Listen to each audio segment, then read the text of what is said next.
Здравейте! Здравейте! Как сте днеска? Благодаря, добре. Да, някакви оплаквания, болки? Болката си я има, така, но става въпрос, че вече е по-тъпа, не е така остра болката, както беше преди 3 дни, да речем. Има ли болки през нощта, докато спите? Не я усещам поне. А основно при движение болки? При движение, сега като седа и като стана, докато така се раздвижа, ми е малко по-трудно, после по-така се болката се... Добре, вие си изпълнявате процедурите, които трябва. Да.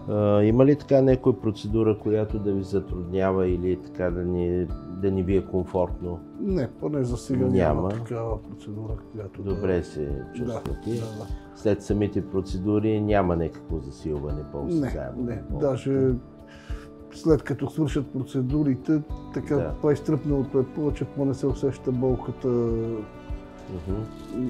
Няма. При движение, по-я няма. Да. Добре, значи продължаваме при него. Да.